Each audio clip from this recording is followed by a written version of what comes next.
Hello my dear friends, आप सभी का स्वागत है हमारे अपने YouTube channel the special field में। हमारे इस चैनल में आप सभी लोगों को आज की वीडियो में ब्रेल पढ़ाया जा रहा है और इसके पहले भी आप लोगों को ब्रेल से संबंधित बहुत सारे वीडियो दिए जा चुके हैं, जिसको आप हमारे चैनल पर विजिट करते हुए उन वीडियो को वॉच कर सकते हैं और बहुत कुछ सीख भी सकते हैं, जिसमें आप लोगों को लुइस ब्रेल जी का जीवन परिचय, ब्रेल का विकास कैसे हुआ और ब्रेल से ही संबंधित अर्थात दृष्टिहीनों से संबंधित काफ़ी डिवाइसों के बारे में भी चर्चा की गई है। आज की इस वीडियो में हम लोग जो बात कर रहे हैं वो विराम चिन्ह की बात कर रहे हैं कि जो हम लोग लिखते पढ़ते हैं उनके बीचों में काफ़ी कुछ चिन्ह देखने को हमको मिलते हैं। तो उन चिन्हों के लिए हमें कौन से ब्रेल डॉट का यूज करना है ये हम जानेंगे। इसके पहले हम लोगों ने 7 लाइन कॉन्ट्रैक्शन ब्रेल पढ़ा है। तो 7 लाइन कॉन्ट्रैक्शन ब्रेल में आप लोग जानते ही हैं, उसमें हम लोगों ने बारीकी से एक एक डॉट को जाना है वहाँ पे, और वहाँ पे 7 लाइन कॉन्ट्रैक्शन ब्रेल की फुल एक वीडियो दी गई है आपको 1 घंटे की। तो आप वहाँ से उस वीडियो को वॉच करते हुए 7 लाइन कॉन्ट्रैक्शन ब्रेल क्या होता है, उसमें कौन कौन से ब्रेल डॉट दिए गए हैं, वो सभी आप लोग जान सकते हैं। फिलहाल अभी हम बात करेंगे इसमें विराम चिन्ह की। तो फिर वैसे आप एक बार हिंदी में इस चीज़ को सारे जितने भी चिन्ह होते हैं वो एक बार जान लीजिए, फिर आपको एक एक करके उदाहरण के साथ में सारे चिन्हों को बताया जाएगा। तो चलिए स्टार्ट करते हैं। आपका सबसे पहले जो विराम चिन्ह की बात करेंगे तो उसमें आपका आता है पूर्ण विराम। पूर्ण विराम का जो आपका डॉट होता है वो आपका होता है 2, 5 और 6। तो इसको आप लिख लीजिए 2, 5 और 6, ये आपका पूर्ण विराम का चिन्ह होता है।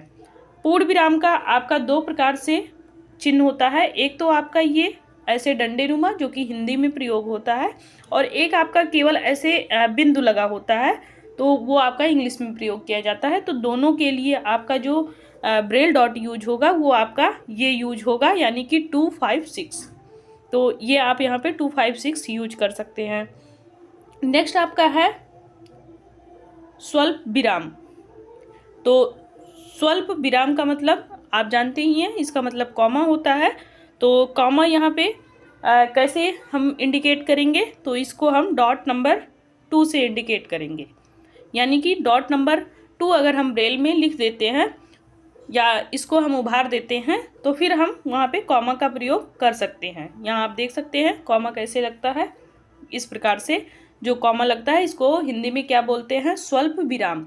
आपको हिंदी इंग्लिश दोनों जानना जरूरी है, क्योंकि अगर आप हिंदी में नहीं जानेंगे तो उस चीज़ को पहचान नहीं पाएंगे कौन सा चिन्ह है, और अगर उसको आप इंग्लिश में नहीं जानेंगे तो इंग्लिश अगर आप जान रहे हैं तो उसका हिंदी नहीं जान रहे हैं, या हिंदी जान रहे हैं उसका इंग्लिश नहीं जान रहे हैं, तो दोनों में आपको प्रॉब्लम होगी। तो इसलिए आपको यहाँ पे दोनों चीज़ें जानना जरूरी है। अभी आप यहाँ पे हिंदी में देख रहे हैं, अभी इसको आपको हिंदी के साथ साथ इंग्लिश में भी बताया जाएगा। तो ये आपका कॉमा है। कॉमा को आप डॉट नंबर 2 से इंडिकेट करते हैं। नेक्स्ट है आपका अर्धविराम, जिसको कॉलन बोलते हैं। तो ये आपका ऊपर केवल बिंदी होता है और नीचे कॉमा लगा होता है। तो इस तरीके से इसका चिन्ह होता है, और इसका जो डॉट है वो 2 है और 3 है। तो इसको आप लोग लिख लीजिए, इसका डॉट है 2, 3।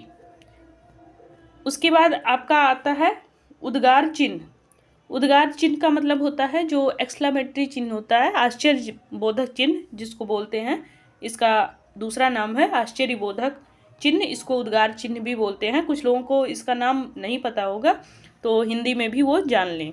इसका जो चिन्ह होता है आप देख सकते हैं इस प्रकार से, ऊपर से एक पाई होती है, नीचे उसके एक बिंदु लगा होता है। तो इसका जो डॉट होगा वो होगा आपका 2, यहाँ पे है आपका 2, 3 और 5। ये आपका डॉट हो जाएगा 2, 3 और 5। इसको आप लिख लीजिए 2, 3, 5। ये आपका किसका चिन्ह है, आश्चर्यबोधक जिसको बोलते हैं, या फिर इसी को एक्सक्लेमेटरी चिन्ह बोलते हैं, या इसी को उद्गार चिन्ह बोलते हैं। तो ये सभी नामों से हमें जानना जरूरी है। नेक्स्ट आपका आ जाता है प्रश्नवाचक चिन्ह, जिसको प्रश्न चिन्ह के नाम से जानते हैं। ये क्वेश्चन मार्क, इसका जो आपका डॉट होता है वो डॉट होता है आपका 2, 3 और 6, 2, 3, 6। इसको आप लिखते जाएंगे। अगर आप लिख रहे हैं तो फिर आपको बाद में याद करने में काफ़ी हेल्प मिलेगी। नहीं तो फिर यहाँ पे अगर आप डॉट को देखेंगे, पहचान लेते हैं तो फिर अच्छी बात है, नहीं तो फिर आप लिखते जाइए। नेक्स्ट है आपका विसर्ग चिन्ह। विसर्ग चिन्ह ऊपर एक बिंदु होता है, फिर नीचे एक बिंदु होता है, इस तरीके से इसका चिन्ह होता है। तो इसका जो आप डॉट देख रहे हैं वो है 2 और 5, इसको आप लिख लें 2 और 5। नेक्स्ट है आपका योजक चिन्ह, जिसको हाइफन के नाम से जानते हैं। ये बहुत छोटा होता है और एक थोड़ा सा बड़ा होता है हाइफन में, तो ऐसे ये योजक चिन्ह के रूप में होता है। इसका जो हम डॉट उभारते हैं वो उभारते हैं डॉट नंबर 3 और डॉट नंबर 6 को। तो इसको आप लिख लीजिए डॉट नंबर 3 और डॉट नंबर 6। नेक्स्ट है आपका निर्देशक चिन्ह। निर्देशक चिन्ह का मतलब ये होता है कि जब आप योजक चिन्ह जो होता है या कह लीजिए हाइफन, उसको आप 2 बार कर दीजिए उसी को, तो वो आपका क्या कहलाता है, निर्देशक चिन्ह कहलाता है। इसका जो डॉट होगा वही आपका जो योजक चिन्ह का होगा वही आपका निर्देशक चिन्ह का भी होगा। तो यानी कि उसी को हम डबल बार कर देंगे। अगर आपको ये चिन्ह 3 बार दिख रहा है या फिर यही चिन्ह 4 बार दिख रहा है, 5 बार दिख रहा है, तो उतनी बार, जितने बार ये लगा होगा उतनी बार हम यहाँ पे डॉट 36 का हम यहाँ पे यूज करते जाएंगे। एक सेल में लिखेंगे, फिर दूसरा सेल हम छोड़ेंगे, फिर उसके बाद तीसरे सेल में हम 3 और 6 डॉट दबाते जाएंगे। नेक्स्ट है आपका अवतरण चिन्ह। अवतरण चिन्ह का मतलब जो डबल इन्वर्टेड कामा होता है, एक ओपन होता है, एक क्लोज होता है। जब किसी के द्वारा कोई शब्द बोला जाता है तो सबसे पहले वो ओपन लगाते हैं, फिर उसके बाद क्लोज का लगाते हैं। तो यहाँ पे आप डॉट देख सकते हैं, इसका डॉट नंबर 2 और डॉट नंबर 3, डॉट नंबर 6, ये आपका जो है वो डबल इन्वर्टेड कामा कौन सा है, ओपन वाला है, ऐसे लगता है। और उसके बाद क्लोज का क्या है, क्लोज का 3, 5, 6, यानी कि इसी का उल्टा हो जाएगा। अगर इसी को उल्टे शेप में आप बना देंगे तो वो आपका क्लोज का चिन्ह हो जाएगा। ऐसे बनता है आपका, ऐसे क्लोज का चिन्ह। थोड़ा बड़ा हो गया, आप जानते हैं इस चीज़ को कैसे लगता है। ये आप चिन्ह देख सकते हैं, यहाँ पे एक क्लोज है और एक आपका ओपन है। तो ओपन का जो आपका रहेगा वो रहेगा डॉट नंबर 2, 3, 6 और क्लोज का 3, 5, 6। तो इसको आप लिख लेंगे, ओपन का हो जाएगा 2, 3, 6, क्लोज का क्या हो जाएगा 3, 5, 6, यानी कि एक एक नंबर आपके बढ़ जाएंगे यहाँ पे। सॉरी, एक नंबर बढ़ेंगे नहीं, यहाँ पे आपके जस्ट अपोजिट हो जाएंगे। जो शेप बन रहा है उसी शेप को उल्टा कर देंगे, तो फिर ये आप ओपन और क्लोज दोनों यहाँ पे दर्शा सकते हैं। नेक्स्ट है आंतरीय अवतरण चिन्ह, यानी कि यहाँ पे आप अवतरण चिन्ह यानी कि डबल इन्वर्टेड कामा में अगर करेंगे तो फिर उसको अवतरण बोलते हैं। सिंगल इन्वर्टेड कामा में आंतरीय अवतरण चिन्ह बोलते हैं। तो इसको लगाने के लिए हम क्या करेंगे, सबसे पहले डॉट नंबर 6 को दबाएंगे, फिर dot number 2, dot number 3, dot number 6। तो जब सबसे पहले डॉट नंबर 6 को हम जब दबाएंगे तो ये हमारा फर्स्ट सेल में दबेगा, उसके बाद फिर सेकंड सेल में हमारा जो दबेगा वो 2, 3 और 6 होगा। तो सबसे पहले 6, फिर उसके बाद आपका 2, 3, 6, ये आपका पहले आपका जो ओपन होता है सिंगल इन्वर्टेड कामा उसका हो जाएगा। फिर उसके बाद क्लोज का क्या होगा, जस्ट इसका उल्टा हो जाएगा, यानी कि 3, 5, 6 और उसके बाद आपका 3 दूसरे सेल में। तो ये आप लिख लीजिए 3, 5, 6, उसके बाद नेक्स्ट सेल में लिखेंगे जब, तो वहाँ पे केवल 3 का डॉट। तो ये 2 सेल में आपके लिखे जाएंगे। उसके बाद आपका आता है कोष्ठक चिन्ह। कोष्ठक चिन्ह आप लोग जानते ही हैं, इसका प्रयोग भी जानते हैं आप लोग। तो इसका जो हम यहाँ पे डॉट लिखेंगे वो आपका इसमें भी क्लोज और ओपन, क्लोज और ओपन दोनों यहाँ पे होता है, तो दोनों हम यहाँ पे अलग अलग डॉट से उभारेंगे। जैसे कि आपका 2 3 5 6, ये आपका ओपन का हो जाएगा 2 3 5 6। उसके बाद हम क्लोज का जब लगाते हैं तो कोई चीज़ जब लिख देते हैं उसके बाद हम क्लोज का लगाते हैं तो उसका हो जाएगा आपका 2 3 5 6। यानी कि जब आप कोष्टक लगाएंगे तो लिखने से पहले जो भी कोष्टक के अंदर लिखा होगा उसके लिखने से पहले आप 2 3 5 6 लगाएंगे। फिर जब शब्दों को या अक्षरों को लिख देंगे वहाँ पे तो उसके बाद में फिर आप क्या करेंगे 2 3 5 6 दोबारा से डॉट लगा देंगे। तो ये आपका किसका हो जाएगा, ये कोष्टक चिन्ह का हो जाएगा। नेक्स्ट है आपका वर्गाकार कोष्टक चिन्ह। तो वर्गाकार कोष्टक चिन्ह का मतलब क्या है कि जो भी कोष्टक होते हैं आप लोग जानते ही हैं कि उसमें ब्रैकेट जितने भी होते हैं, छोटा ब्रैकेट, मझला ब्रैकेट और बड़ा ब्रैकेट, तो इस तरीके से आप ब्रैकेट्स जानते हैं, वो एक से अधिक होते हैं उसमें ब्रैकेट्स, तो वो अलग अलग डॉट से वहाँ पे उभारे जाते हैं और ब्रेल में लिखे जाते हैं। तो यहाँ पे आप अगर देखेंगे ओपन का तो इसमें वर्गाकार ब्रैकेट्स में क्या होता है कि सबसे पहले आप डॉट नंबर 6 को लिखेंगे, उसके बाद आप दूसरे सेल में 2 3 5 6 लिखेंगे। तो ये आपका किसका हो जाएगा, ओपन का हो जाएगा।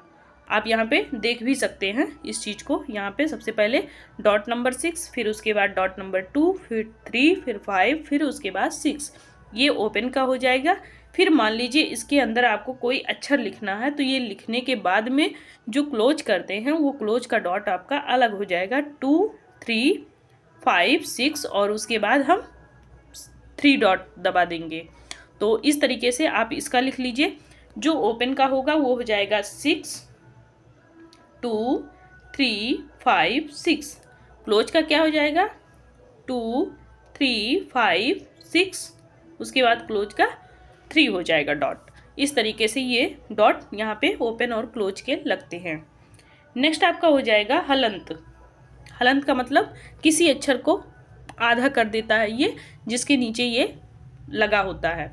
तो इसका जो डॉट होता है वो डॉट नंबर 4 होता है। यहाँ पे आप इसको देख सकते हैं, डॉट नंबर 4, केवल 4 होगा आपका, यहाँ पे उसको लिख लीजिए। नेक्स्ट आपका है दीर्घ निर्देशक चिन्ह।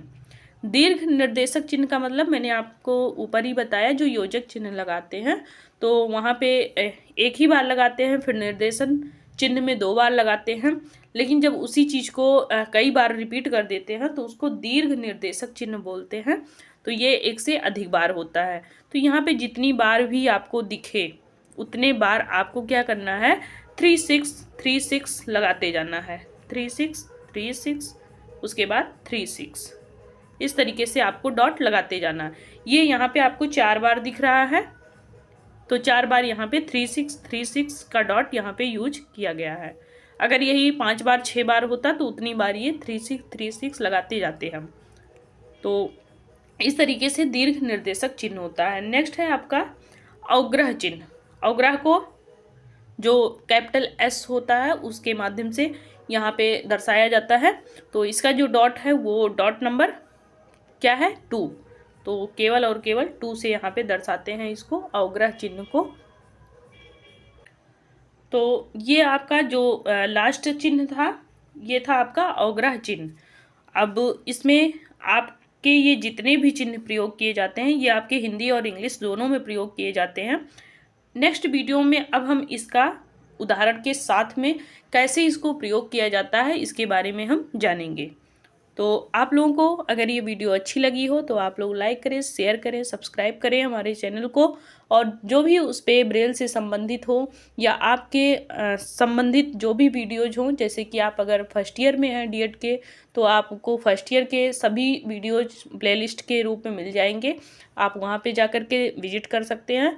और सेकेंड ईयर के हैं तो आपको सेकेंड ईयर से भी संबंधित काफ़ी कुछ वीडियो देखने को चैनल पे मिल सकता है। तो आप स्वयं भी पढ़ें, दूसरों को भी लिंक शेयर करें ताकि वो भी इसके माध्यम से पढ़ सकें। तो तब तक के लिए इस वीडियो में इतना ही रहेगा। बाकी आप लोग नहीं समझ पा रहे हैं, कहीं कोई परेशानी आ रही है, आप लोग कमेंट बॉक्स में लिखिएगा, उसको फिर से सुधारा जाएगा और आप लोगों को दोबारा से उस चीज़ को बताया भी जाएगा। और वीडियो अच्छी लगे तो लाइक, सब्सक्राइब और शेयर भी करें और दूसरों को भी अपने साथ साथ लाभ पहुंचाएं। तो बाय बाय, टेक केयर, अपना ख्याल रखिएगा, स्वस्थ रहिएगा, मस्त रहिएगा।